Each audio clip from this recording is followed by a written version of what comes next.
Hi, hello mister Das. how are you? Mister Das, അതായത് എൻ്റെ അപ്പച്ചൻ ഈ MDL 1015 കറണ്ട് ഓണറാണ്. അപ്പം ഇതിൽ നിന്ന് തന്നെ തുടങ്ങാം പപ്പ. Yes. ഇതിൻ്റെ ഒരു ഹിസ്റ്ററി അല്ലെങ്കിൽ പപ്പ ഒരു പാഷൻ എന്തായിരുന്നു? ഈ വണ്ടി എൻ്റെ കയ്യിൽ കിട്ടുമ്പോൾ അറൗണ്ട് 10 years. ഈ വണ്ടി എൻ്റെ കയ്യിൽ കിട്ടുമ്പോൾ ഇതിൻ്റെ original components majority of the original components എല്ലാം റീപ്ലേസ് ചെയ്തിരുന്നു. ഒറിജിനൽ കമ്പോണൻസ് കുറേ കമ്പോണൻസ് മിസ്സിങ് ആയിരുന്നു, like handle lot of things. So I keep this bike couple of years with me, then decided to give for a restoration. Luckily I found a right person who can do this job and with full dedication. So after this restoration I am nothing to talk about the bike because it's 100% satisfactory level in terms of performance, in terms of aesthetic look, everything is done. So what I need to talk about the person who did this work, that is our Aziz Iskar, the great Aziz Iskar. I need to talk about the great dedication, the amount of time he spent, all the ideas which he given, all I fully is. But I don't have any words to talk about. So when I got this bike, I gave to him. First of all, he gave me some timeline. It need a couple of months to do this. If I allow this period, he will do this job. So I agree on that, and he fulfilled his agreement. 2 days in advance, he give the delivery. That was the first thing I liked. And during the restoration, every day on daily basis, he keep on send me the updation from scratch to until end. Each day, end of the day, whatever the work he do, he keep on sending me the WhatsApp message, photos, videos, and everything. Let's say when he do the scrapping of the frame and everything, he show all the minute problems on the frame and how he rectify this. And he keep on telling me the ideas how to make this bike as a original G2 look. Actually I don't have many ideas, so I used to tell Ika, we will do this. He said no, he will give some ideas. Then end of the day I allow him to do all the job, and he take his own decisions. And some of the things he don't even ask me. End of the day there is a commercial matter, right? The cost. So until and unless he do that, he will not get satisfaction. He did not ask me. Without asking me, he do this aluminum bush here, the side stand, the needle side stand, and the shock absorber, everything. It was his own decision. So I fully agree on his decision, and end of the day he performed well, and I got a really nice bike according to my expectation. So all credit go to Aziz Khan. So how happy are you from 1 to 10? How are you? 200%. Really? Yeah. Okay. If there's somebody like you that want to get into old motorbike, one advice you would give them? My first advice, people should have the patience and the time, and the cost, they should not bother about the cost. If you want to have the bike in original shape, they have to spend some money, and it takes some time. It's not like plug and play. So it takes minimum 5 to 6 months it takes for a fully restoration. We have to agree on this.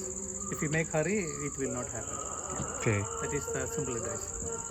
Would you like to give the introduction to the video? No, you already give.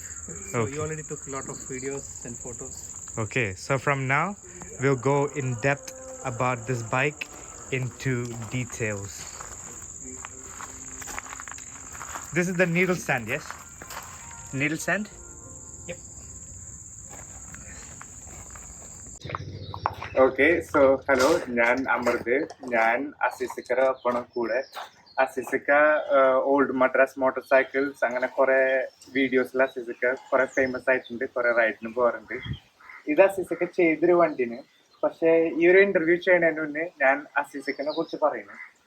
ഇത്രയും dedicate ആയിട്ട്, ഇത്രയും determination ഈ ഒരു old വണ്ടിക്ക് ഒരു പാഷനേക്കാളും കൂടുതൽ dedication എടുത്ത് ചെയ്ത ആ ഒരു കമ്മിറ്റ്മെന്റ് അസിസിക്കന്റെ ഒരു ഭയങ്കര ഒരു കമ്മിറ്റ്മെന്റ് ആണ് അസിസിക്കന്റെ. അതെപ്പോഴും ഞാനും എന്റെ പപ്പയും എപ്പോഴും സംസാരിക്കുന്ന ഒരു കാര്യമാണ്. എന്റെ ഒരു നോളജ് അസിസിക്കർ അത്ര നോളജ് ഉണ്ടാവില്ല, ഒട്ടും ഉണ്ടാവില്ല, ആ ഒരു എക്സ്പീരിയൻസ് ഇല്ല. അപ്പൊ എനിക്കറിയുന്ന കുറച്ച് ചോദ്യം പിന്നെ അസിസിക്കർ ഉള്ള ഒരു നോളജും വെച്ചിട്ട് പറഞ്ഞു. അപ്പൊ അസിസിക്ക ഈ ഒരു വണ്ടിയിൽ ഒരു എക്സാമ്പിൾ തുടങ്ങാം. ഈ വണ്ടി നല്ലൊരു വണ്ടിന് 69 മോഡല് നല്ല ബി സീരീസിൽ ഫസ്റ്റ് വന്ന വണ്ടിയിൽ പെട്ടാണ്. അതായത് ഒരു 68 G2 കഴിഞ്ഞു. G2 കഴിഞ്ഞിട്ട് പിന്നെ G2ന്റെ ഇഞ്ചൻ വെച്ചുകൊണ്ട് ബി സീരീസിൽ ഇറങ്ങിയ നല്ലൊരു സെയിം G2 ഇഞ്ചൻ തന്നെയാണ് ഇതിലിരിക്കുന്നത്. നല്ല ഇഞ്ചനാണ്, കുഴപ്പമൊന്നുമില്ല. പിന്നെ മദ്രാസ് ഓൾഡ് രജിസ്ട്രേഷൻ ഉള്ള MDL. അപ്പൊ നല്ലൊരു വണ്ടിയാണ്. അപ്പൊ വണ്ടി ഞാൻ പണിതയും കൂടി എനിക്ക് ഇഷ്ടപ്പെട്ട വണ്ടിയാണ് കേട്ടോ. നല്ല എഞ്ചിനാണ്. ഇതിന്റെ ബാക്കി എല്ലാ പാർട്സുകളും എനിക്ക് കുറച്ച്, പിന്നെ നമ്മൾ കുറച്ച് പാർട്സുകൾ ചേഞ്ച് ചെയ്തിട്ടുണ്ട്. എങ്കിലും വണ്ടി നല്ല കംഫർട്ടായി, വണ്ടി നല്ല സന്തോഷമായിട്ട് ചെയ്യാൻ പറ്റി. പിന്നെ നമുക്ക് കിട്ടുന്ന വണ്ടികളൊക്കെ നമ്മൾ പരമാവധി കസ്റ്റമർ എങ്ങനെ പറയുന്നു ആ രൂപത്തിലേക്ക് അതിനെ മാക്ക് ചെയ്ത്. പിന്നെ എനിക്ക് ഇതേപോലത്തെ വണ്ടികൾ തന്നെയാണ് കൂടുതൽ എൻ്റെ ഇതിനകത്ത് വന്നേക്കുന്നത്. ഞാനിപ്പോൾ ഒരു 5-6 വണ്ടി ചെയ്ത് കൊടുത്തതൊക്കെ ഈ പാറ്റേണിൽ തന്നെയാണ്. പിന്നെ ഏത് വണ്ടി എന്ന് പറഞ്ഞാൽ നമ്മൾ ഒറിജിനൽ റോയൽ എൻഫീൽഡിനെ സ്നേഹിക്കുന്നത്. അപ്പൊ ആ കമ്പനി എങ്ങനെ ആ വണ്ടി ഇയറിലൊക്കെ ഇറക്കിയേക്കണോ ആ വണ്ടി അതേപോലെ തന്നെ മാക്ക് ചെയ്യാൻ എനിക്കിഷ്ടം. പിന്നെ നിങ്ങൾക്ക് ഇതേപോലത്തെ ഒരു മാക്ക് ചെയ്യണമെന്ന് പറഞ്ഞപ്പോ ഞാൻ ഈ മങ്കാടൊക്കെ വെച്ച് മാക്ക് ചെയ്ത്. അസിസിക്കടുത്ത് ഇപ്പൊ ഒരു വണ്ടി വരുന്നുണ്ട്. ഇപ്പൊ ഈ വണ്ടി എങ്ങനെ ഇരുന്നേന്ന് അസിസിക്ക് അറിയാം. ഒരു ഔട്ട് ഓഫ് പ്ലേസ് ആയിരുന്നു ചില ഭാഗം. അപ്പൊ അസിസിക്കടുത്ത് ഒരു വണ്ടി വരുമ്പോ അസിസിക്ക് ഒരു വിഷൻ കാണാൻ പറ്റും, ഈ ഒരു എൻഡിൽ ഇങ്ങനെ ആയിരിക്കണം എന്നൊരു ഇത് കാണാൻ പറ്റും. അല്ല, അത് കസ്റ്റമർ എങ്ങനെ പറയുന്ന ഒരു എങ്ങനെയാണ് അവർ ആഗ്രഹിക്കുന്നത് എന്ന് നമുക്ക് ഒരു മൈൻഡിൽ കൂടെ സെറ്റ് ചെയ്യും. അപ്പൊ പിന്നെ അവര് റോങ് ആയിട്ട് പറയുമ്പോൾ നമ്മൾ പറയാം അതല്ല ഇങ്ങനെയാണ്. അപ്പൊ പറഞ്ഞു കൊടുക്കുമ്പോൾ അത് മനസ്സിലാക്കുന്ന ആൾക്കാർക്ക് കൂടുതൽ അടുത്ത് അപ്പൊ നമ്മളായിട്ട് ഒരു ബന്ധം വരും. അപ്പൊ നമ്മളതിനെ ഒരു കുറെ ഫോട്ടോസും അതിന്റെ വിഷ്വലൊക്കെ കാട്ടി കൊടുക്കുമ്പോൾ അവർക്ക് വളരെ വളരെ ഇഷ്ടപ്പെടുമ്പോ അതേപോലെ നമ്മൾ മേക്ക് ചെയ്യാം. പിന്നെ ഇതിന് സാധാരണ ബോക്സ് മങ്കാട് അത് ഇതൊക്കെയാണ് വന്നേക്കുന്നത്. അപ്പൊ നിങ്ങളെ വണ്ടി കുഴപ്പമൊന്നും ഉണ്ടായില്ല, നല്ലൊരു വണ്ടി തന്നെയായിരുന്നത്. പിന്നെ നിങ്ങൾക്ക് ഈ മങ്കാടൊക്കെ വെച്ച് വണ്ടി പണിത് കഴിഞ്ഞപ്പോ നല്ല പിന്നെ നല്ല പെയിന്റാണ് നമ്മൾ ചെയ്തത്. നല്ല ഡൂക്കോട്ട് പെയിന്റിൽ ഇറക്കി പിന്നെ നല്ല കാര്യങ്ങളൊക്കെ വൃത്തിയായപ്പോ സെറ്റായി വണ്ടി. ഇതേപോലെ കുറെ വണ്ടികൾ നമ്മൾ ചെയ്തു കൊടുത്ത് ഇനി വണ്ടികൾ വരും, കുറെ ചെയ്യാറുണ്ട്. അപ്പൊ നിങ്ങൾ തന്നെ ഒരു വണ്ടി കൂടി ഉണ്ടല്ല, അപ്പൊ അതും കൂടെ നമ്മളാ വൃത്തിയായിട്ട് ഒരു വീഡിയോ കണ്ടതിൽ അസിക പറയുന്നുണ്ട് അത്ര മോഡേൺ മോഡിഫിക്കേഷൻ ഇഷ്ടമല്ല എന്ന് പറയുന്നുണ്ട്. അപ്പൊ അങ്ങനത്തെ ഒരു കസ്റ്റമർ അസിക്കടുത്ത് വന്ന് പറയുന്നത് ഈ ഒരു ഓൾഡ് ലുക്ക് വേണം പക്ഷെ അലോവിയിൽ വെക്കണ അസിക അത് എങ്ങനെയാണ് ക്ലാസിക്കിനെ തന്നെ കാണിക്കില്ല. ഇല്ല, അലോവിയിലിനോട് എനിക്ക് യാതൊരു താല്പര്യമില്ല. ഞാൻ റിങ് ഈ സാധാരണ നമ്മളെ ഉള്ള റിങ് വെച്ചിട്ടുള്ള വർക്കിങ്ങിൽ തന്നെയാണ് എനിക്കിഷ്ടം. പിന്നെ അലവിലായിട്ട് വന്നു കഴിഞ്ഞാൽ നമ്മൾക്കത് മാറ്റി വെക്കാം, അല്ലെങ്കിൽ പിന്നെ അതന്നെ മതി എന്നില്ല ചെയ്തു കൊടുക്കലുണ്ട്. പക്ഷെ ഞാൻ സാധാരണ ഞാൻ ഇതുവരെ ചെയ്ത പഠിക്കുന്ന അലവിൽ വെച്ച് കൊടുത്തിട്ട് വന്നിട്ടില്ല. അപ്പൊ അലവിൽ ഞാൻ സാധാരണ അവരോട് പറയും അലവിൽ നല്ല, അപ്പൊ അത് ഉൾക്കൊണ്ട് അവർ എന്നോട് പറയും വേണ്ട ചേഞ്ച് ചെയ്യാന്ന് പറയും. അപ്പൊ നമ്മള് സാധാരണ അതിലൂടെ ഭംഗി കാണാൻ വേണ്ടി ഓൾഡ് എങ്ങനെ വന്നേക്കണോ അതേപോലെ. അസിസിക്കർ ഒരു കാര്യം പറയുകയാണെങ്കിൽ അസിസിക്ക ഒരു each and every single detail നോക്കുന്ന ഒരാളാണ്. ഈ വണ്ടിയില് ഞങ്ങളെ കണ്ണീ പെടാത്ത പോലും ഈ വണ്ടി ഫ്രെയിമുമ്പോ തന്നെ കുറെ ഇഷ്യൂ ഉണ്ടായിരുന്നു. അതുപോലും ഇപ്പൊ നോർമൽ അതാണെങ്കിൽ അത് ഞാനിവിടെ കുറെ വണ്ടികൾ ചെയ്തു വെച്ചിട്ടുണ്ട്. കംപ്ലീറ്റ് ഒരേ വണ്ടികൾ പാക്ക് ചെയ്യുമ്പോ അതിന്റെ ഒറിജിനാലിറ്റി അല്ല ഇതേപോലെ ഗ്രൈൻഡ് ചെയ്ത് കംപ്ലീറ്റ് നമ്മള് സാൻബ്ലാസ്റ്റ് ചെയ്യണം അല്ലെങ്കിൽ അത് ഫുള്ളും ഇത് കംപ്ലീറ്റ് നോക്കിയാൽ അറിയാം. ഇതേപോലെയാണ് നമ്മളെ പാർട്സ് എല്ലാം കംപ്ലീറ്റ് എടുക്കുന്നത്. അതുപോലെ എല്ലാ പാർട്സുകളും നമ്മൾ ഇതേപോലെ ചെയ്തതിന് ശേഷമാണ് പെയിന്റിങ്ങിന് തന്നെ കൊടുക്കുന്നത്. കാരണം പെയിന്റ് അതിലാണ് വണ്ടിയുടെ എല്ലാ ഇതും. പിന്നെ നമുക്ക് എന്തെങ്കിലും ഷേപ്പ് വ്യത്യാസം ഉണ്ടെങ്കിൽ അതൊക്കെ നമ്മൾ തീർക്കണം. മങ്കാട് ആയിക്കോട്ടെ, എന്റെ മങ്കാട് സ്റ്റേ ആയിക്കോട്ടെ. അപ്പോൾ ആ വണ്ടിയുടെ സീറ്റിങ്ങും കേട്ടോ. അപ്പൊ ഈ ടാങ്കിനോട് മാച്ച് ആക്കിയിട്ട് നമ്മൾ ഈ സീറ്റിനെ സെറ്റ് ചെയ്യാം. അപ്പൊ ഈ മങ്കാട് ഇതിന്റെ കറവകള് ഇതൊക്കെ നമ്മൾ കറക്റ്റ് ചെയ്യുന്നത്. എന്നാൽ ആ ബോക്സ് അതിന്റെ സൈലൻസർ വരണ കൂടി ആ വണ്ടിയിൽ ഒതുക്കി സെറ്റാക്കി എടുക്കുമ്പോൾ അതിന്റെ വൃത്തി അതിനാ വണ്ടി കാണാനുള്ള ഭംഗി. അല്ലാതെ ഒരു ഭാഗം പൊന്തിയും താമൊക്കെ നിൽക്കുമ്പോ ആ വണ്ടിയുടെ ഷേപ്പേ പോയി. ആ വണ്ടിയുടെ ഹൈറ്റ് ഹാൻഡിൽ ഭാഗം പൊന്തിക ബാക്ക് താമൊക്കെ. അപ്പൊ അതൊക്കെ നമ്മൾ മാക്ക് ചെയ്യുന്നതിന് മുമ്പ് അതൊരു സ്ട്രക്ചർ ചെയ്യും. ഇപ്പൊ ഈ വണ്ടി ഭയങ്കരമായിട്ട് ഫേസ്ബുക്കില് ട്രെൻഡിങ് ആയിക്കൊണ്ടിരിക്കുന്ന ഭയങ്കര വണ്ടിയില് ഓവർ 3000-2000 ലൈക്ക് ഒക്കെ ആയിട്ട് ഇതിന് വരുന്നുണ്ട്. മെയിൻ ആയിട്ട് അവർ ചോദിക്കുന്നത് ഇതിന്റെ ക്രാഫ്റ്റ്മാൻഷിപ്പ് ആണ്. അപ്പൊ അതിന് പോകുന്നതിന് മുന്നേ ഞാൻ അസിസിക്കറെ അടുത്ത് ഈച്ച് കമ്പോണന്റ് ചെറുതായിട്ട് മതി, അസിക്കറെ touch of detail. For example ഈ ഫ്യൂൾ ഓൺ ആക്കേണ്ട ഇതിന്റെ ഇത്, ഈ ഗബ്രിയലിന്റെ പോലത്തെ സസ്പെൻഷൻ, എന്തൊക്കെ ഈ ഡീറ്റെയിൽസ് നിങ്ങൾ ശ്രദ്ധിക്കുക ഏറ്റവും കൂടുതൽ. ഇല്ല, നമ്മള് ഓൾഡ് വന്നേക്കുന്ന സാധനങ്ങൾ പാർട്സുകൾ തന്നെയാണ് നമ്മൾ കൂടുതലിനകത്ത് കസ്റ്റമറിനോട് പറഞ്ഞു കൊടുക്കാം. പിന്നെ അത് കിട്ടാതെ വരുമ്പോ നമ്മൾ കിട്ടുന്ന മാർക്കറ്റിലുള്ളത് വെച്ചിട്ട് നമ്മൾ മാക്ക് ചെയ്യും. പിന്നെ കോസ്റ്റ് കൂട്ടണ്ട എന്ന് വിചാരിച്ചിട്ട് തന്നെ നമ്മളതിനെ കുറച്ചുകൂടെ ബാക്കിലേക്ക് വലിക്കും. കാരണം ഇതിനിപ്പോ ഒരു 1.5 ലക്ഷം ഉറുപ്പോളം നമുക്കിപ്പോ മാക്ക് ചെയ്തപ്പോ വന്നിട്ടുണ്ട്. പെയിന്റും മറ്റുള്ളതും ഒക്കെ കൂടി, സ്പെയർ പാർട്സ് വാങ്ങിയതൊക്കെ കൂടി, പിന്നെ ഓൺലൈനിൽ നിന്ന് കുറച്ച് എടുത്തൊക്കെ കൂടിയിട്ട്. അപ്പം കൂടുതൽ കോസ്റ്റ് വരുത്താതിരിക്കാൻ വേണ്ടി നമ്മൾ പരമാവധി കുറക്കും. പക്ഷെ ഒറിജിനൽ പാർട്സ് എടുക്കുമ്പോൾ കുറച്ചുകൂടെ റേറ്റ് കൂടുതല. അപ്പൊ അതനുസരിച്ച് അപ്പൊ നമ്മൾ ആ ഒരു വണ്ടിയുടെ കമ്പാരിസൺ വെച്ച് നോക്കുമ്പോ കൂടുതൽ എക്സ്പെൻസീവ് ആക്കണ്ട എന്ന് വിചാരിച്ചിട്ടുണ്ട്. അല്ലെങ്കിൽ ഒരു വണ്ടി നമുക്ക് ഒരു 5 ലക്ഷം വരെ എക്സ്പെൻസീവ് ആക്കാം, 6 ലക്ഷം ആക്കാം. അപ്പൊ അങ്ങനെ ചെയ്യാം. പക്ഷെ അങ്ങനെ നമ്മൾ അത്ര എക്സ്പെൻസീവ് ചെയ്യണ്ട എന്ന് വിചാരിച്ചിട്ടുണ്ട്. കാരണം ഇപ്പൊ നിങ്ങൾ കുറച്ചാൾ കഴിഞ്ഞാൽ കയറ്റി വെച്ച് പോകണം. ഇനിയിപ്പോ വേണേ പാർട്സ് നമുക്ക് എപ്പോഴും ചേഞ്ച് ചെയ്യാം. വണ്ടിയുടെ പക്ക ഇഞ്ചനും ചേസും റെഡി ആയിരിക്കുക, കൈവിട്ട് വണ്ടി ഓടിക്കുക. അപ്പൊ അതൊക്കെയാണ് നമ്മൾക്ക് ആവശ്യം. ബാക്കിയുള്ള പാർട്സലൊക്കെ നമുക്ക് എപ്പോഴെങ്കിലും കിട്ടുന്ന അത് ചേഞ്ച് ചെയ്ത്. അപ്പൊ നിങ്ങൾക്ക് അങ്ങനെ ഇഷ്ടപ്പെട്ടില്ലേ? അടിപൊളിയുണ്ട് വണ്ടി. എല്ലാരും ചോദിക്കുന്ന എവിടെ ചെയ്തു, എങ്ങനത്തെ പെയിന്റ് ജോബ് എല്ലാരും ക്യാച്ച് ചെയ്യാൻ. അല്ല, ഞാനിത് ഈ കളറിൽ ഇപ്പൊ 2ാമത്തെ വണ്ടി പിന്നെ ഇതേപോലെ കളർ ചേഞ്ച് കാൽവി ഒരു വണ്ടിക്ക് അടിച്ചത്. പിന്നെ നമ്മളൊരു സുഹൃത്തിന്റെ ഒരു വണ്ടി ഇത് ഈ കളറിലായിരുന്നു, കാൽക്കെ എന്ന് പറഞ്ഞൊരു വണ്ടി വന്നായിരുന്നു.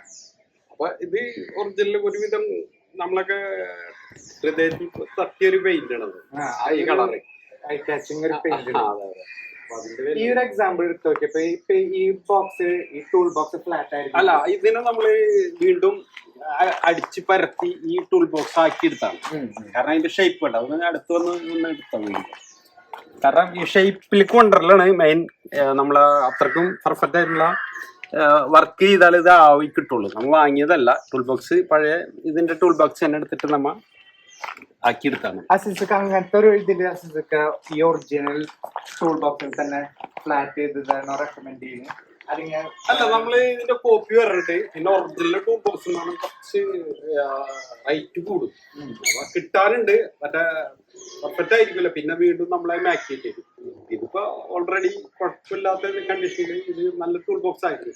അപ്പൊ അതിനെ പരത്തേണ്ട ആവശ്യം ഉണ്ടായിരുന്നു. അപ്പൊ പിന്നെ കീ വെക്കാൻ വേണ്ടിയിട്ട് ഇവിടെ നമ്മള് ഉണ്ടായിരുന്നു. പിന്നെ ഇതിന് മറ്റുള്ള ഓൾഡ് കുറച്ച് മെറ്റീരിയൽ പോലെയൊക്കെ ഉള്ള പ്ലേറ്റ് മറ്റുള്ള സാധനങ്ങളൊക്കെ വാങ്ങി സെറ്റാക്കി എടുത്ത് വൃത്തിയായി. വണ്ടിനെ നല്ല നമ്മളൊരു ഓൾഡ് ഇതിലേക്ക് ഒരു 68 മോഡലാണെങ്കിലും കൂടിയിട്ട് വണ്ടി ഒരു 62 മോഡലിന്റെ ഇത് യു ഫ്രെയിം അല്ല, ബോൾട്ട് ഫ്രെയിം. അപ്പൊ ബാക്കിയൊക്കെ നമ്മള് സെയിം 62ന്റെ മാക്കിങ് നമ്മൾ ചെയ്ത് വെച്ചേക്കും. പക്ഷെ അസിസക്കറെ കീ ടു ഡീറ്റെയിൽ ഉണ്ടല്ലോ ഇവിടെ. ഇവിടുത്തെ മെറ്റൽ ഇത് പോലും ഞങ്ങൾ അത്ര ശ്രദ്ധിച്ചിട്ടില്ല. ഓക്കെ, അത് അവിടെ ഉണ്ടെങ്കിലും ഞങ്ങൾ ശ്രദ്ധിച്ചിട്ടില്ല. പക്ഷെ ഈ ഒരു ഇത് ഡീറ്റെയിൽ പോലും അത് ആഡ് ചെയ്തിട്ടുണ്ട്. അല്ല, അതായത് നമ്മളെന്ന് വെച്ചാൽ ചെറുപ്പം ഇതിലേക്ക് അഴുകി ചേർന്നാണ്. കാരണം വെച്ചാൽ നമ്മളെ മനസ്സിൽ എല്ലാ പാർട്സുകളെ കുറിച്ചും വളരെ ശ്രദ്ധിച്ച് നമ്മൾ ചെയ്യുന്നതാണ്. കാരണം നമുക്കൊരു ഫാഷൻ അത്, അല്ലാണ്ട് ഒരു വർക്കായിട്ടല്ല നമ്മൾ ഇതിനെ കാണുന്നത്. ഫാഷൻ അത് മനസ്സിന് സന്തോഷത്തോടു കൂടി ചെയ്യുന്നതാണ്. ഇപ്പൊ ഈ വണ്ടിയുടെ പിക്ചർ അസിസൊക്കെ പപ്പയ്ക്ക് അയച്ചു കൊടുക്കുമ്പോ ഞാൻ ഇതുപോലും പക്ഷെ ഞാനിത് പപ്പടുത്ത് പറയുന്നത് അസിസൊക്കെ അത് ചെയ്തിട്ടുണ്ടോ, അല്ലെങ്കിൽ ആ ഒരു ഡീറ്റെയിൽ അസിസൊക്കെ അല്ല, ഇനി കുറച്ചുകൂടെ ചേഞ്ച് ചെയ്യാനുണ്ട്. അപ്പൊ പെട്ടെന്ന് പറഞ്ഞ് മാർച്ചിന് എനിക്ക് ഈ വണ്ടി വേണം എന്ന് പറയുമ്പോ നമുക്ക് മാക്ക് ചെയ്ത് എടുക്കാൻ പറ്റാത്ത ഇതിന്റെ പേരിൽ കുറച്ച് പാർട്സുകൾ നമുക്ക് കിട്ടിയിട്ടില്ല. അപ്പൊ ഞാനത് പതുക്കെ ചെയ്തു കൊടുക്കാന്ന് പറഞ്ഞിട്ടുണ്ട്. സെൻട്രൽ സ്റ്റാൻഡ്, അതുപോലെ ഇതിന്റെ ടാപ്പറ്റ് കവർ, അതുപോലെ. അപ്പൊ ഇതിപ്പോ തൽക്കാലം ഇപ്പൊ ഒരു 15 ദിവസം 20 ദിവസം ഉണ്ടാവുള്ളൂ. അതിനുള്ളിൽ എനിക്ക് വണ്ടി ഒന്ന് ഓടിക്കണം എന്ന് പറഞ്ഞപ്പോ നമ്മൾ മാക്ക് ചെയ്ത് റെഡിയാക്കി. പിന്നെ ആൾക്ക് ഇൻഡിക്കേറ്റർ അപ്പൊ അത് വെച്ചു കൊടുത്ത് കാരണം ഇപ്പൊ അതിന് testing ന് നമ്മള് കിട്ടില്ല എന്ന് switch പറഞ്ഞു. ടെസ്റ്റ് ചെയ്യാൻ ഇതില്ല, അത് ഇൻഡിക്കേറ്റർ ഇല്ലാണ്ട് ഇപ്പൊ ഇല്ല, കിട്ടില്ല. ഇൻഡിക്കേറ്റർ വേണം, ഫ്രണ്ടില് നമ്പർ പ്ലേറ്റും വേണം. അപ്പൊ അത് ഇപ്പൊ കുഴപ്പമില്ല, ഇങ്ങനെ ഉണ്ട്. പക്ഷെ എനിക്കും ഇൻഡിക്കേറ്റർ ഇല്ല, എനിക്കിഷ്ടം പേഴ്സണലി അതൊരു പക്ഷെ ഇപ്പോഴത്തെ നമ്മളെ റോഡുകളില് ഇൻഡിക്കേറ്റർ ഇല്ലാതെ നമുക്ക് ഡ്രൈവ് ചെയ്യാൻ പറ്റാത്ത അവസ്ഥ, കയ്യും കാലൊക്കെ ഇട്ടിട്ട് ഡ്രൈവ് ചെയ്യാൻ പറ്റാത്ത ഒരു സിറ്റുവേഷനാണ് വന്നേക്കുന്നത്. അപ്പൊ എല്ലാ വണ്ടിക്കും ഡ്രൈവ് വേണം. പിന്നെ ഇപ്പൊ പൊല്യൂഷന്റെ ഇത് ഞാൻ പൊല്യൂഷൻ എടുത്ത് കൊടുത്തു കുറച്ച് ദിവസമായിട്ടുള്ള പൊല്യൂഷൻ എടുത്ത്. അപ്പൊ എല്ലാം കഴിഞ്ഞിട്ട് കൊടുത്തേക്കുന്നത്. വേറെ കുഴപ്പങ്ങളൊന്നുമില്ല ഇതുവരെ. അല്ല, സന്തോഷമല്ലേ? അടിപൊളി വണ്ടി. ഓടിക്കാനും മുന്നേ എങ്ങനെ ഓടിച്ചത് ഇപ്പൊ എങ്ങനെ ഓടിച്ചത് അറിയുന്നത് നല്ല ഫ്രീ ആയില്ല, നല്ല ഫ്രീ ആയി. ബസ്സൊക്കെ ഞങ്ങളൊരു സെക്കൻഡ് വണ്ടി കൂടി ചെയ്യുന്നുണ്ട്. ആ വണ്ടി ഈ വണ്ടീനെ ഇവര് കൊണ്ടുവന്നേക്കണേ ഒരു 84 മോഡൽ വണ്ടിയുണ്ട്. നല്ല വണ്ടിയാ. അപ്പൊ ഇത് വർക്കുണ്ട്. ഇത് ഫുള്ളായിട്ട് അയച്ചിട്ട് ബാക്കി നമ്മള് നാക്ക് ചെയ്യുമ്പോൾ പറയാൻ പറ്റുള്ളൂ. അതായത് നമ്മള് തൊട്ടിട്ടില്ല. ഇവര് അയക്കാനൊക്കെ പറഞ്ഞു. ഞാൻ അങ്ങനെ വെച്ചാല് ഒരു വണ്ടിയുടെ പാഴ്സല ഞാൻ ഒരിക്കലും മാറി ചെയ്യാറില്ല. അപ്പൊ ഇത് ഒരുപാട് വണ്ടികൾ അയച്ചിട്ട് കഴിഞ്ഞാൽ നമുക്ക് ബുദ്ധിമുട്ടാവും. അപ്പൊ ഇത് ലൈറ്റിലൊക്കെ കൊണ്ടുപോയിട്ട് റെഡിയാക്കും. ഇതിപ്പോ ഇത് അയക്കണം. ഇത് 2 വണ്ടിയിൽ അയക്കാനുണ്ട്, 2 അയച്ചിട്ടുണ്ട്. അപ്പൊ അതിന്റെ ഇടയിൽ കൂടെ ഇത് കഴിഞ്ഞിട്ട് വേണം ഇത് അയക്കാൻ. ഇത് ഫുള്ളായിട്ട് പാർസലൊക്കെ മാറ്റി നല്ലൊരു സെയിം സ്റ്റേറ്റിൽ നിന്ന് ഇപ്പൊ ഈ വണ്ടി ഇരിക്കുന്നു. അതെ, ആ CCക്ക് ഇപ്പൊ നമ്മ വെറുതെ ഒന്ന് ഡിസ്കസ്. ഞാനിത് പറയാന്ന് വെച്ചാല് നിങ്ങൾക്ക് നിങ്ങളെ ഇഷ്ടത്തിനാണ് ഞാൻ വണ്ടി പാക്ക് ചെയ്യാന്ന് പറഞ്ഞപ്പോ എനിക്കിഷ്ടം ഇത് സത്യം പറഞ്ഞാല് ബോക്സ് മങ്കാടൊക്കെ വെച്ച് പണിയെങ്കിൽ കുറച്ചും കൂടെ നല്ലതായിരിക്കും. അപ്പൊ നിങ്ങൾക്ക് വേറൊരു പാറ്റേൺ വേണമെന്ന് പറഞ്ഞപ്പോ ഞാൻ 2 ഓപ്ഷൻ പറഞ്ഞിട്ടുണ്ട്. അപ്പൊ നിങ്ങൾക്ക് അതിലേക്ക് വേണമെങ്കിൽ മാറ്റപ്പെടാം. എല്ലാ വണ്ടി ഒരേ പാറ്റേണില് ചെയ്യണ്ട എന്ന് പറഞ്ഞിട്ടുണ്ട്. അതിപ്പോ എന്തായാലും ഒരു 5-6 മാസം ഉണ്ട്. അപ്പൊ അതിനിടയിൽ നമുക്ക് എന്തായാലും നല്ലൊരു പാറ്റേൺ ഞാൻ തരുന്നുണ്ട്. അപ്പൊ ഈ ബോക്സ് ഗാർഡ് മുന്നേ വണ്ടിക്ക് ബോക്സ് ഗാർഡ്. അതെ അതെ. പക്ഷെ ഈ ഒരു ടൈപ്പ് ഓഫ് മഡ് ഗാർഡ് വന്നപ്പോഴാണ് ആ ഒരു ബ്യൂട്ടി. ഈ വണ്ടി ഒരുപാട് ആൾക്കാർ ഇഷ്ടപ്പെടുന്നതാണ്. പഴയ മോഡൽ. ഇപ്പൊ മിക്ക ആൾക്കാർക്ക് ഇത് അറിയാതെ വെച്ചാല് ശരിക്കും പറഞ്ഞാൽ 62 വരെയാണ് ഈ മോഡൽ വന്നിട്ടുള്ളൂ. ഇതിന് ശേഷം വന്നേക്കണ് ഇതിന്റെ തന്നെ വലിയ മങ്കാട വന്നേക്കുന്നത്. ബോക്സ് പെട്ടി മങ്കാട് എന്ന് പറയുന്ന പോലത്തെ ബോക്സ് മങ്കാട വരാം. അപ്പൊ അത് വന്നിട്ടുണ്ട്. പിന്നെ അതിന് ശേഷം നമുക്ക് സാധാരണ നോർമൽ മങ്കാട് വന്നേക്കണതാണ്. ഇത് ശരിക്കും ഈ ഇയറില് ശരിക്കും ഈ മങ്കാടല്ല. ഇതിന് വന്നേക്കണത് ശരിക്കും ഇത് 82-81 വരെയാണ് ഈ മങ്കാട് വന്നേക്കുന്നത്. എൻഫീൽഡ് ഇന്ത്യ വന്നിട്ടുണ്ടോ? അല്ല, എൻഫീൽഡ് ഇന്ത്യ തന്നെയാണ് ബാക്കിയുള്ള വന്നത്. അതായത് നമ്മളെ എൻഫീൽഡ് ഇന്ത്യ എന്ന് പറഞ്ഞാൽ 70 കഴിഞ്ഞപ്പോ പിന്നെ എൻഫീൽഡ് ഇന്ത്യ തന്നെയാണ് വന്നേക്കുന്നത്. 68 ഒടുങ്ങി പിന്നെ എൻഫീൽഡ് ഇന്ത്യയാണ്. 68 ശേഷം G2 കഴിഞ്ഞു. ഒറിജിനൽ വണ്ടി G2 62 അവസാനിച്ചു. പിന്നെ 64 വരെയാണ് നമുക്ക് G2 ഗിയർ ബോക്സോട് കൂടി കുറച്ച് വണ്ടി കഴിഞ്ഞിട്ട് ബി കഴിഞ്ഞിട്ടുണ്ടോ? അതിനുശേഷം ബി സീരീസ് എന്ന് പറഞ്ഞാൽ G2ന്റെ കുറെ എഞ്ചിനുകളാ ബാലൻസ് ചെയ്തിരുന്ന ഇഞ്ചൻ ഇന്ത്യയില് EI അടിച്ചിട്ട് ഇറക്കി എന്നൊക്കെ. അങ്ങനെ ഇറക്കി കുറച്ച് ബാലൻസ് എഞ്ചിനുകളാണ് അത് ബി സീരീസ് പറഞ്ഞിട്ട് വന്നേക്കുന്നത്. അല്ലാണ്ട് തന്നെ B2 B3 എന്ന് പറഞ്ഞിട്ട് അങ്ങനെ വണ്ടി വന്നിട്ടില്ല. പിന്നെ അതിന് ശേഷം വന്ന് 81-82 വരെ വന്നേക്കണം. വണ്ടിക്കൊക്കെ ഒരു ചേഞ്ചിങ് ആ കംഫർട്ട് കിട്ടിയിട്ടുണ്ട്. അത് നല്ലൊരു എഞ്ചിനുകൾ വന്നേക്കണം. അതെന്റെ അറിവിട്ടാ. എല്ലാത്തൊരു എഞ്ചിൻ തന്നെയാണ് വന്നേക്കുന്നത്. പക്ഷെ നമ്മൾ ഡിസ്കസ് ചെയ്ത മാസത്തേക്ക് ഒരു ടൈഗർ ഹെഡിന്റെ ഒക്കെ ഒരു കോൺസെപ്റ്റ് പറഞ്ഞു. ആ ഒരു കോൺസെപ്റ്റ് എങ്ങനെയാണ്? അത് ടൈഗർ സ്കള്ള് നല്ല ഒരു വണ്ടി തന്നെയാണ്. അത് 52 വന്നേക്കണാണ് ടൈഗർ സ്കള്ള്. 52 മോഡലാണ് വന്നേക്കുന്നത്. ടൈഗർ സ്കള്ള് ചെറിയ മങ്കാടൊക്കെ വെച്ചിട്ട് ഒരു വേറെ പാറ്റേൺ ആണ്. നല്ല രസമുള്ള വണ്ടിയാണ്. അപ്പൊ അതിനുശേഷം 56-56 പിന്നെ സാധാരണ നോർമൽ ഡബിൾ സീറ്റ് ഒക്കെ വെച്ചിട്ട് വണ്ടി ഇറങ്ങാൻ വണ്ടിയായിരുന്നു. അതിന് മുമ്പ് ഡബിൾ സീറ്റ് വെച്ചിട്ട് വണ്ടി കുറച്ച് വന്നേക്കാം. അപ്പൊ ആ കാറ്റഗറിയിൽ ഞാൻ അമരനോട് പറഞ്ഞപ്പോ ടൈഗർ സ്കള്ളൊക്കെ വെച്ച് ചെയ്യാന്ന് പറഞ്ഞു. അപ്പൊ അതിന് കുറച്ച് ചേഞ്ചിങ് കുറച്ച് പാർട്സൽ നമ്മൾ വാങ്ങണം. കുറച്ച് പാർട്സൽ വാങ്ങി. പക്ഷെ ബോൾട്ട് ഫ്രെയിം തന്നെ നമ്മൾ ചെയ്യാം. Original chase number engine number നമുക്ക് ഒന്നും മാറ്റാൻ പറ്റില്ല. ചേസിൽ തന്നെ നമുക്ക് വേണമെങ്കിൽ അതേപോലെ ആക്കി എടുക്കാം. ഏതോ നമുക്ക് നമ്മളെ ഇഷ്ടത്തിന് ഓടിക്കാം. നമ്മളെ ചോയ്സ് ആ ഒരു ലുക്ക് നമ്മൾ. അതെ അതെ. പിന്നെ അത്രയും നല്ല വണ്ടി കിട്ടാനില്ല. അമ്പത്തിരണ്ടൊക്കെ ഇപ്പൊ ഒരുപാട് പാർട്സ് ഇല്ല, അങ്ങനത്തെ ഒരു ഇല്ല. ഉണ്ട്, കിട്ടും. Below വളരെ 59 ഇപ്പൊ തന്നെ ഇല്ല. ഇല്ല. ഒട്ടും ഇല്ല. ഞാൻ കണ്ടിട്ടില്ല. ഈ 62 വരെയുള്ള പാർട്സ് എല്ലാം കിട്ടാനില്ല. പിന്നെ നമ്മള് കളക്ഷൻ പലയിടത്തുനിന്നും ഒപ്പിച്ച് എടുത്ത് ഉണ്ടാക്കി വരുമ്പോ നല്ലൊരു എമൗണ്ട് ആവും. പിന്നെ ഒറിജിനൽ വണ്ടി പറഞ്ഞാൽ കിട്ടണം. ഒരു സെക്കൻഡ് ഹാൻഡ് മേടിക്കുമ്പോ ഒരു 3-3.5 ലക്ഷം റുപ്യ വരുന്നുണ്ട്. പിന്നെ അതൊരു വണ്ടി പണി, പിന്നെ അത് പണിത് കഴിയുമ്പോൾ ഒരു 1-1.5-2 ലക്ഷം റുപ്യ അത് വരും. 5 ലക്ഷം എന്തായാലും വരും. ഞാനപ്പോ ഒരു ലാസ്റ്റ് എന്തോറ സിഗരറ്റ് കുറച്ച് പേഴ്സണൽ ചോദ്യമാണ് ഞാൻ ചോദിക്കുന്നത്. ഇപ്പൊ ഒരു പുതിയൊരാള് ഓൾഡ് വണ്ടി ഉപയോഗിച്ചിട്ടില്ല, പക്ഷെ ഓൾഡ് വണ്ടി G2 ഇഷ്ടപ്പെട്ട് വരുന്ന ഒരു ഫീൽഡിൽ അസിക്ക് അത് റെക്കമെൻഡ് ചെയ്യണ്ട? ഒട്ടും അറിയാത്ത ഒരാള് ആ ഒരു ഇതിൽ വന്ന് G2 മറ്റേ എഞ്ചിനായിട്ട് വേറെ വ്യത്യാസങ്ങളും ഇല്ല. ഇത് നമ്മളെ 2009 വരെ വന്നേക്കുന്ന സാധാരണ നോർമൽ ഇഞ്ചിൻ തന്നെയാണ്, 350cc ഇഞ്ചിൻ സെയിം തന്നെയാണ്.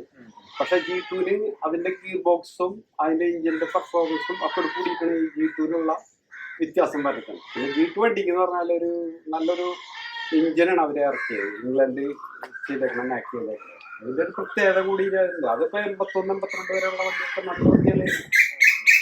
അപ്പൊ പിന്നെ G2 എന്ന് പറയുമ്പോൾ ആൾക്കാർക്ക് ഒരു ഒരു പക്ഷെ G2 ഇഞ്ചിന് അതിന്റെ ഗിയർ ബോക്സ് ഉണ്ട് main. Okay, G2 original gear box അതിന്റെ ഹെഡ് സിലിണ്ടർ കൂടി വന്നിട്ട് ചെയ്യുമ്പോഴാണ് അതിന്റെ ആ വർക്കിംഗ് അതിപ്പോ നമ്മളിപ്പോ ഇതിനൊരു 10 കിലോ ക്രാങ്ക് വെയിറ്റ് കൂട്ടിയ വണ്ടിയാണ്. പക്ഷെ അതിനെ നമ്മളതിനെ നമ്മൾ ഇതിലേക്ക് വരുമ്പോ 10 കിലോ 5 കിലോ ഉണ്ട് വെയിറ്റ്. ഓക്കെ, അപ്പൊ അതിനെ നമ്മളതിനെ സ്ലോ ആക്കാൻ വേണ്ടി കുറെ ഐഡിയകൾ ചെയ്തിട്ടുണ്ട്. ക്ലച്ച് പ്ലേറ്റ് സാധാരണ ഇതിൽ എത്ര വന്നിരുന്നത്? ഇത് 4 പ്ലേറ്റ് ആയിരുന്നു. ഇത് നമ്മളതിൽ കിട്ടണം, നമ്മളെ 3 പ്ലേറ്റ് ആയിട്ട്. പിന്നെ അതിനാ വേറെ നമ്മളതിന്റെ സ്പ്രോക്കറ്റിലൊക്കെ പല്ലുകള് എണ്ണം കുറച്ച് ചെയ്തിട്ടുണ്ട്. പിന്നെ ഗിയർ ബോക്സിൽ കുറെ കൂടി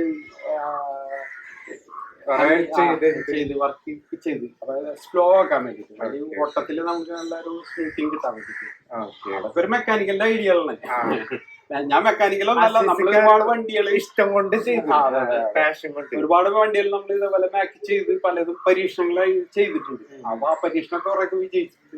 പിന്നെ അത് നമ്മളെ മൈൻഡില് എപ്പോഴും ഉള്ളതിന് വേണ്ടി നമ്മൾ പലതും. അപ്പൊ ചില വണ്ടികൾ കിട്ടുമ്പോ നമുക്കൊരു ഐഡിയ ഉണ്ട് ഇന്ന പോലെ ചെയ്യാം. അപ്പൊ ആ ഐഡിയയിലേക്ക് വരുമ്പോ ആ വണ്ടി കറക്റ്റാണ്. ഓക്കെ, പിന്നെ ലാസ്റ്റ് 2 ചോദ്യം കൂടി. ഇപ്പൊ ഈ ഓൾഡ് ബുള്ളറ്റ് വരുന്ന ആൾക്കാർക്ക് രണ്ട് പ്രശ്നമുള്ളൂ. ഒന്ന് പ്രൈസ്.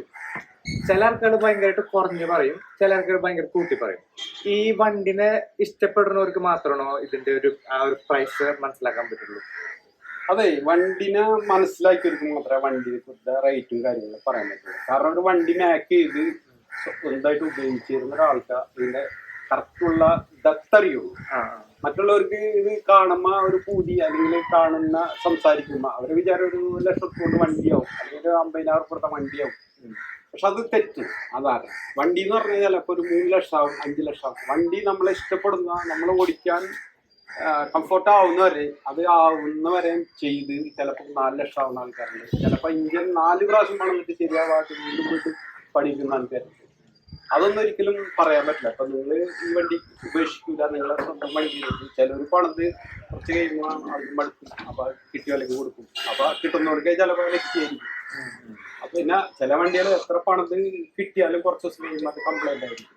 അപ്പൊ ഒരിക്കലും പറയാം. പക്ഷെ നല്ല വണ്ടി നോക്കി എടുക്കലാണ് നമ്മളെ ചോയ്സ്. കാരണം വെച്ചാൽ നല്ല വണ്ടി എടുക്കുമ്പോൾ നമ്മള് നന്നായിട്ട് നോക്കുക. വണ്ടി കൂടുതൽ പൊളിക്കാത്ത വണ്ടി ആയിരിക്കുക, കൂടുതൽ യൂസ് ചെയ്യാത്ത വണ്ടി, അതായത് സിംഗിൾ ഓണറാ അല്ലെങ്കിൽ സെക്കൻഡ് ഓണറാ 3rd ഓണർ ആയിക്കോട്ടെ, വണ്ടി എങ്ങനെയാണ് അവര് യൂസ് ചെയ്തേക്കണം നോക്കാം. ചിലപ്പോൾ ഓയിലോ വലിക്കുന്നുണ്ടാവും, പക്ഷെ വണ്ടിയുടെ ഇഞ്ചിൻ നമ്മൾ നോക്കിയാലും അറിയാം ആ വണ്ടി എത്രത്തോളം നല്ലതായിരിക്കുന്നു. അങ്ങനെയൊക്കെ നോക്കുക. ഇത് നല്ലൊരു ഓണറാ വണ്ടിയാണ്, എനിക്കറിയുന്ന ഒരാളെ കയ്യിൽ വണ്ടിയില്. അപ്പൊ നിങ്ങൾ പറഞ്ഞപ്പോ എനിക്കറിയില്ല നിങ്ങൾ എടുക്കുന്നു, പക്ഷെ ഞാൻ പറഞ്ഞപ്പോ നല്ല വണ്ടിയാണ്. ഇത് കഴിഞ്ഞ പണിതാ പക്കയായിരിക്കും. അത് ചില വണ്ടികൾ നമുക്ക് കണ്ടാലും അറിയാം ഷേപ്പ്, അതിന്റെ കാര്യങ്ങളൊക്കെ.